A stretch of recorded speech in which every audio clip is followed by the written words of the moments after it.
E aí, hoje a gente vai mergulhar de cabeça num universo que gente. Vamos entender os dois processos mais básicos e ao mesmo tempo mais incríveis que existem. Como é que as nossas células se multiplicam para a gente crescer e se curar? E, por outro lado, como é que elas criam a variedade que passa para frente para as futuras gerações? Sabe, a gente raramente para pensar nisso, né? Como é que um cortezinho bobo de papel em questão de dias simplesmente some? Ou, o que é mais maluco ainda, como que cada um de nós começou como uma única, mísera célula e hoje, bem, somos nós. A resposta para essas duas perguntas está num processo que é pura elegância da natureza. Então, o segredo para entender isso tudo é o que a gente chama de ciclo celular. Pensa nisso como se fosse o roteiro da vida de quase toda célula do nosso corpo.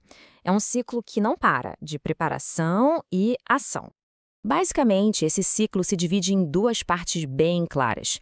Tem a intérfase, que é tipo toda a preparação nos bastidores, e depois a divisão celular em si, que é a hora do show.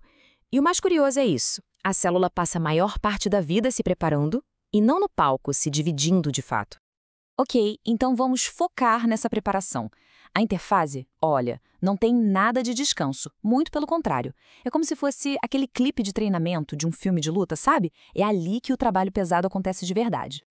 Muita gente acha que a intérfase é uma fase de repouso, mas não. Na verdade, a célula está a 1000 por hora, crescendo, produzindo tudo o que precisa e o mais importante de tudo, fazendo uma cópia perfeitinha do seu manual de instruções genético. E o que ela está fazendo exatamente? Bom, ela está aumentando de tamanho, fabricando proteínas, mas o passo mais crítico de todos é esse: duplicar o DNA. Cada pedacinho de informação genética é copiado com um cuidado absurdo para garantir que as células novas recebam o kit completo. Mas e se alguma coisa dá errado nessa cópia? O corpo tem um sistema genial de controle de qualidade. São os chamados pontos de checagem, que verificam se a célula está no tamanho certo, se o DNA foi copiado sem erros, mas e se esse controle falhar? Olha, as consequências podem ser bem sérias. Uma falha pode gerar mutações perigosas no DNA, uma divisão celular toda bagunçada, ou, em alguns casos, a própria célula percebe o erro e inicia um protocolo de autodestruição, a apoptose. É tipo um sacrifício para evitar um problema maior para o corpo todo. Isso tudo nos leva direto para o primeiro caminho da divisão celular, a mitose. A melhor forma de pensar na mitose é como um mecanismo do corpo para se construir e se consertar. A analogia perfeita para a mitose é uma máquina de Xerox. Ela pega uma célula e, pronto, cria duas cópias idênticas, geneticamente idênticas. É por isso que quando você corta a pele, o que cresce no lugar é mais pele, e não, sei lá, célula do cérebro. É um processo de clonagem pura e simples. O processo começa com a prófase. Imagina o DNA, que normalmente está lá todo espalhado, que nem um emaranhado de fio. De repente ele começa a se enrolar, se compactar, até formar aquelas estruturas super organizadas que a gente vê nos livros, os cromossomos. Depois vem a metáfase. E aqui acontece uma coisa de uma precisão militar. Todos os cromossomos já duplicados se alinham perfeitamente no meio da célula. É uma fila indiana, uma coreografia impecável, todo mundo pronto para a próxima etapa. E aí a ação começa. Na anáfase, as cópias idênticas de cada cromossomo, que a gente chama de cromátides imãs, são puxadas com força para lados opostos da célula.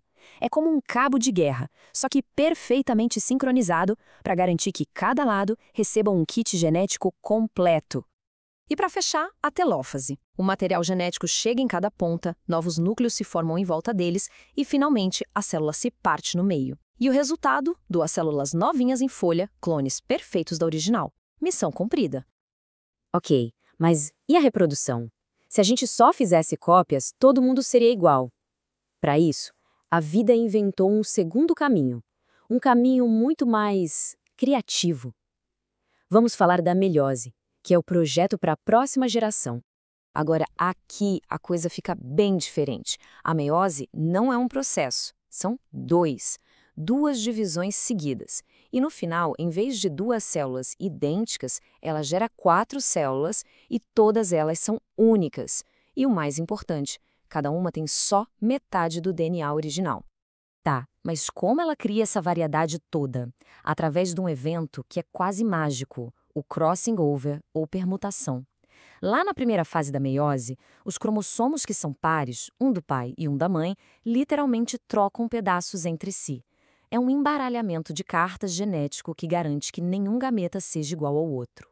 Certo, a gente viu os dois processos. Agora, para deixar tudo bem claro na cabeça, vamos colocar os dois lado a lado. Vamos ver como esses dois caminhos levam resultados tão, mas tão diferentes. Essa tabela resume tudo de forma perfeita. Vamos lá. Primeiro, o propósito. Mitose é para crescer e consertar. Meiose é para gerar variedade e reproduzir. O resultado. A mitose dá duas células idênticas com um número completo de cromossomos, que a gente chama de 2N. A meiose dá 4 células únicas, cada uma com metade ou N. E a grande diferença, a variação genética, aquele embaralhamento, só acontece na meiose. Mitose é cópia, meiose é criação. E na prática, onde a gente vê isso? O melhor exemplo é na formação dos gametas. Nos homens, o processo, a espermatogênese, segue a meiose à risca. Uma célula começa e 4 espermatozoides funcionais terminam. Já nas mulheres, na ovulogênese, a estratégia é outra. É concentrar todos os recursos em um único e poderoso óvulo. Então, na espermatogênese, o resultado final é esse. 4. 4 espermatozoides prontinhos para a corrida da vida. 4 chances de fertilização a cada rodada do processo. Agora, na ovulogênese, o placar é bem diferente. Apenas 1. Um único óvulo recebe quase todo o citoplasma, todos os nutrientes. As outras 3 células, os corpúsculos polares, são basicamente descartadas.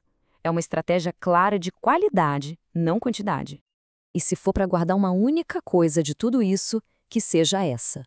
A mitose garante a estabilidade do indivíduo. É ela que nos mantém vivos e funcionando. Já a meiose garante a diversidade da espécie. É ela que impulsiona a evolução e garante a nossa sobrevivência a longo prazo. A precisão desses mecanismos é uma coisa de louco, né? Mas isso deixa a gente com uma última pergunta. Uma pergunta que puxa um monte de outras conversas. Se esses processos são a base de tudo, da vida, da estabilidade, o que acontece quando eles, por algum motivo, falham? A resposta para isso? Bom, aí já é assunto para outro dia.